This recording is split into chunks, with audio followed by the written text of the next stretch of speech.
Palavra a senadora Vanessa, claro.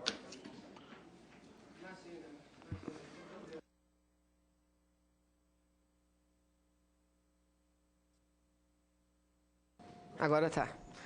Bom, presidente, eu quero cumprimentar Vossa Excelência, cumprimentar aqui todos os convidados, a nossa convidada presente, cumprimentar todos os parlamentares, cumprimentando a nossa querida deputada Conceição Sampaio. Bom, presidente, primeiro eu quero dizer que procurarei fazer dentro do tempo limite que tem essa primeira intervenção, mas gostaria muitíssimo, depois de que fecharmos a rodada, eu ter a possibilidade de voltar, que eu creio que nós estamos aqui num diálogo. E o nosso objetivo, o objetivo de todos nós, é a busca da resolução do problema. A busca da resolução do problema. Esse é o único objetivo dessa audiência. Aliás, nós estamos com esse objetivo há muito tempo e não conseguimos resolver o problema. O presidente senador Garibaldi, da comissão, ele tem sido testemunha. Não há sabatina que envolva o DENIT, que envolva os órgãos de infraestrutura do Brasil que são tratados aqui nessa comissão, que não venha à mesa o assunto BR-319. Não há. Não há debate nessa casa que não venha à mesa o debate sobre a 319. Entretanto, com a piora do problema, porque nós esperávamos que o problema com o tempo fosse sendo resolvido, mas isso efetivamente não aconteceu, senador Garibaldi. O tempo passa e o problema aumenta. Então, com o curso das coisas, nós entendemos que seria necessário e urgente, até pela decisão mais recente do IBAMA, de embargar obras que, só me desculpe, senhor Tomás, coloca em risco vidas. Coloca em risco vidas essa atitude do IBAMA. Em decorrência disso é que nós sugerimos essa audiência para agora. E, em decorrência disso, também estaremos fazendo uma viagem, uma diligência, senador Pimentel, semana que vem, não estaremos aqui, porque estaremos andando pela BR para vermos em loco a situação, que, aliás, está sendo feito quase que semanalmente por todos os meios de comunicação do meu estado, da minha cidade. Eu tenho aqui uma cópia do jornal Amazonas em Tempo, do último domingo. É um caderno inteiro, porque a equipe de reportagem do jornal percorreu a estrada para buscar ver a veracidade desses problemas que foram descobertos, segundo foi dito aqui, no mês de agosto, através de um relatório que foi escrito pelo IBAMA do Amazonas. E veja, presidente Garibaldi, o IBAMA do Amazonas, no relatório, diz, entre outras irregularidades, que os alojamentos para os trabalhadores estão sem as mínimas condições de segurança e salubridade. O IBAMA agora também faz o papel do Ministério do Trabalho? Eu não sabia disso. Eu não sabia disso, que agora também o IBAMA recebeu delegação do Ministério do Trabalho para investigar essas questões. Eu não sabia disso. Então, deixar bem claro, nós aqui não queremos nos contrapor a ninguém. Nós estamos aqui num coletivo com a FUNAI, com o IBAMA, com o DENIT, o governo dos estados, infelizmente o meu não está, mas está aqui o governo do Amazonas, os representantes da indústria, nós fizemos questão de convidá-los, porque, senador Garibaldi, o que adianta ter uma zona franca lá na Amazônia, e o objetivo foi exatamente isso, integrar aquela região ao restante do país e levar àquela região o desenvolvimento com o menor impacto ambiental possível, o menor impacto ambiental, que, aliás, o IBAMA deveria fazer um esforço maior para nos ajudar ao reconhecimento legal do impacto positivo que a Zona Franca provoca no meio ambiente de toda a Amazônia. Porque não é à toa que o estado do Amazonas é o estado que tem a maior área de preservação. Não é porque seus governadores foram competentes, não. E eu aqui quero destacar a competência do governador Omar, a competência de todos os governadores que lá passaram. Mas se nós temos a maior nível de preservação, é porque, diferente do Pará, diferente de Rondônia, do Acre, nós temos um projeto de desenvolvimento alternativo, que é a Zona Franca de Manaus. E que aqui já foi dito, é um polo de produção para o consumo interno. Portanto, ele tem que ir para as regiões Nordeste, Sul e Sudeste. E vai como? Utilizando dois modais, porque o terceiro está impedido, que seria o rodoviário, apesar de ter sido pensado a estrada construída e inaugurada no início da década de 70. Mas hoje nós só contamos com dois modais. O aéreo, que é caro, como que vai mandar a motocicleta? Quanto vai custar a motocicleta que chegará em São Paulo, que chegará no Nordeste, lá no seu Rio Grande do Norte? Como é que vai mandar aquelas televisões enormes de motocicleta? E o fluvial, que é um excelente modal, até mais econômico do que o rodoviário, mas que não funciona o ano inteiro. Esse ano a estiagem vai ser já está sendo prevista como uma das maiores, não funciona o ano inteiro. E quando ela não funciona, nós ficamos com o quê? Com as mercadorias paradas? É esse o Brasil que nós queremos? Que, aliás, no meio de uma crise econômica nós estamos discutindo? É óbvio que não. É óbvio que não. Então, vejamos, o problema da BR-319 é um problema tão antigo quanto eu. Tão antigo quanto eu. Mas vamos pegar um outro período para dali para cá a gente analisar. 2008. 2007 e 2008. Por quê? Porque houve o termo de ajuste de conduta. O termo com o Ministério Público e tudo mais, senhor presidente, porque havia uma decisão do Ministério do Transporte de recuperar. O IBAMA foi contra, entrou na Justiça, inclusive, e em parceria com o Ministério Público embargaram tudo. E, a partir dali, foi feito um termo de compromisso. Com mais de 30 exigências ambientais, que até agora foram gastos quase 100 milhões de reais. Quase 100, só em estudos. Mas o estudo nunca está bom. Daí fica a minha primeira pergunta, por que o estudo nunca fica bom? Será que é porque o estudo ele é falho? O estudo ele é falho? Por que tantas reprovações desses estudos? Porque ele é falho, porque ele é incompleto, porque é? Eu creio que a resposta já foi dada pelo representante da FUNAI. Ano passado, se todos prestaram atenção, o que foi que o representante da FUNAI disse? Mudamos uma metodologia em 2014. Acrescentamos mais uma área. E isso faz o quê? Volta a ter que se contratar um novo estudo por parte do DENIT, por parte do Ministério dos Transportes. Um novo estudo aí, mais dinheiro. Aí, ano que vem, então já foi feito isso. Ano que vem, não, mas tem uma outra terra indígena que fica lá a 100 quilômetros e aquela também vai ser impactada. Veja, ninguém mais do que a gente quer preservar o meio ambiente. Nós sabemos que o nosso futuro não é só a BR-319, mas hoje ele passa também pela BR-319. O nosso futuro, sabe qual é, os senhores?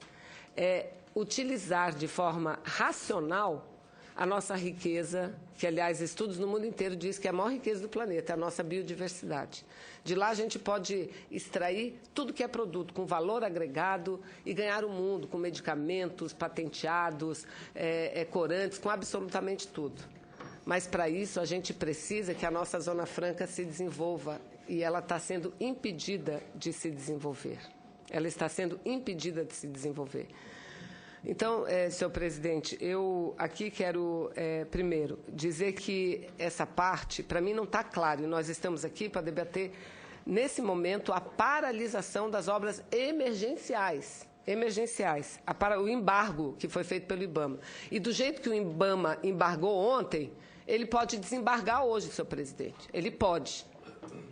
E é isso que nós precisamos. É isso que nós estamos clamando, doutor Tomás. Porque do jeito que o IBAMA embargou ontem, ele pode desembargar hoje. Porque eu repito, não há repavimentação, não há recuperação genérica da estrada. O que existe são recuperações de pontos críticos, pontes, está aqui a matéria. Está aqui a matéria com fotos que mostra. Está aqui a matéria. Mas olha o que diz. Por que embargou? Baseado? Não, pelo que eu percebo, doutor Tomás, e essa eu quero que o senhor me responda, acho que o embargo ele foi mais baseado no relatório de agosto do ano passado do que efetivamente no que o IBAMA vem fazendo agora, do que o DENIT vem fazendo agora, que é recuperando esses trechos críticos, porque os carros não pararam de passar. Os caminhões não pararam de passar. Agora, se um caminhão passa por uma ponte que está caída, ou uma ponte que está para cair, o que pode acontecer com o caminhão? Ou um ônibus com pessoas. Pode cair e matar quantas pessoas? Então, é ali, naquele ponto, que a obra está sendo feita a ação de recuperação. Mas vamos ver o que diz o relatório de agosto, porque no site do IBAMA, eu encontrei muito pouca coisa sobre uma fiscalização agora das obras deles, mas encontrei muita coisa do relatório de agosto, que pega também parte das obras. Mas o que diz? Supressão da área de preservação permanente, APP. Bom, nas APPs vivem, inclusive, comunidades indígenas que plantam regularmente. Então, o que teria que fazer? Para usar o mesmo peso e a mesma medida, teria que tirar os índios de lá, que moram lá e que plantam lá, Os ribeirinhos, os caboclos, nós que moram nas APPs e plantam nas APPs, portanto, estão subtraindo também. Então, com eles teria que ser feita a mesma coisa, retirar eles das áreas? Retirar das áreas? Mas, diz aqui, estocagem, isso eu peguei no site. Estocagem de madeira sem licença. Será que foi as obras de recuperação que estocou a madeira? Não está claro. Destinação irregular de efluentes. Utilização de material de jazidas. Tudo isso é da obra? Intervenções em corpos hídricos. Óbvio, eu não sou ambientalista, não sou... Mas, e claro que para fazer uma pontezinha não tem que mexer lá nos corpos hídricos, tem que mexer nos rios lá. Alargamento de pista. Alargamento de pista. Nós vamos ver isso em loco. O que foi alargado, se não só ali para recuperação. Construção de bueiros. Qual é o problema, gente? Construção de bueiro que tem que ter para escoar água. Construção de bueiro até ajuda. Desvio de ponte danificada. É óbvio que para consertar a ponte tem que haver o desvio da ponte.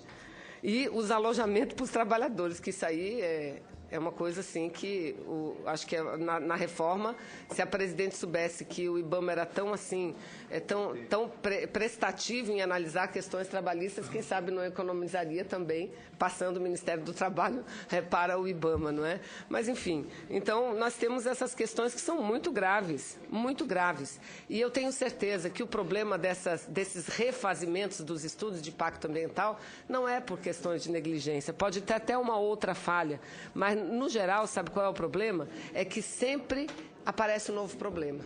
E isso por quê? Porque não se querem construir a BR. E aí, presidente, eu para concluir, porque tem todos que precisam falar, eu só quero levantar a seguinte tese, que não é o nosso caso. Esse aqui eu não tô acusando e nem falando a ninguém diretamente que esteja nessa sala.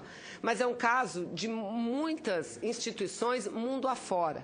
O que existe é uma tentativa de bloquear parte da Amazônia, de isolar parte da Amazônia que exatamente é a nossa. Exatamente a nossa, porque avalia que a BR é um foco de desmatamento muito forte. Só que isso é muito grave, primeiro, porque tira o direito constitucional de brasileiros ir e vir, que é o nosso caso, que vivemos no Amazonas, daqueles que vivem em Roraima, principalmente. É o nosso caso. Segundo, que quando foi feito lá em 2007, 2008, esse TAC, para a BR finalmente ser recuperada, nela foi criada uma estrada parque com 28 áreas de preservação. 28 áreas de preservação. O poder público, com a comunidade, os governos dos estados, porque metade dela é de Roraima, uma parte dela, e a outra parte é do Amazonas.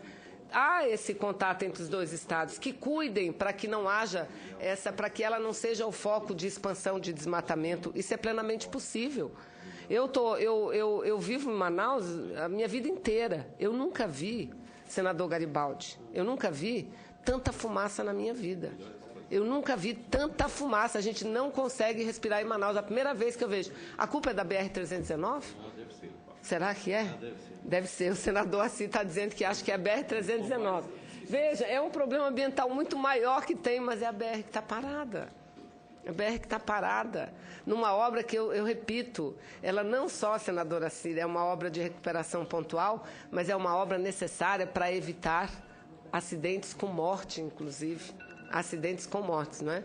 Então, eu concluo a minha participação lendo aqui um trechozinho que não é meu. Eu recebi muitos e-mails lá do meu estado, e esse eu faço questão de ler, que diz o seguinte: quero deixar aqui minha indignação pela não pavimentação dessa estrada. Isso porque nós temos que buscar o equilíbrio entre sociedade, a natureza, os homens e mulheres que lá habitam.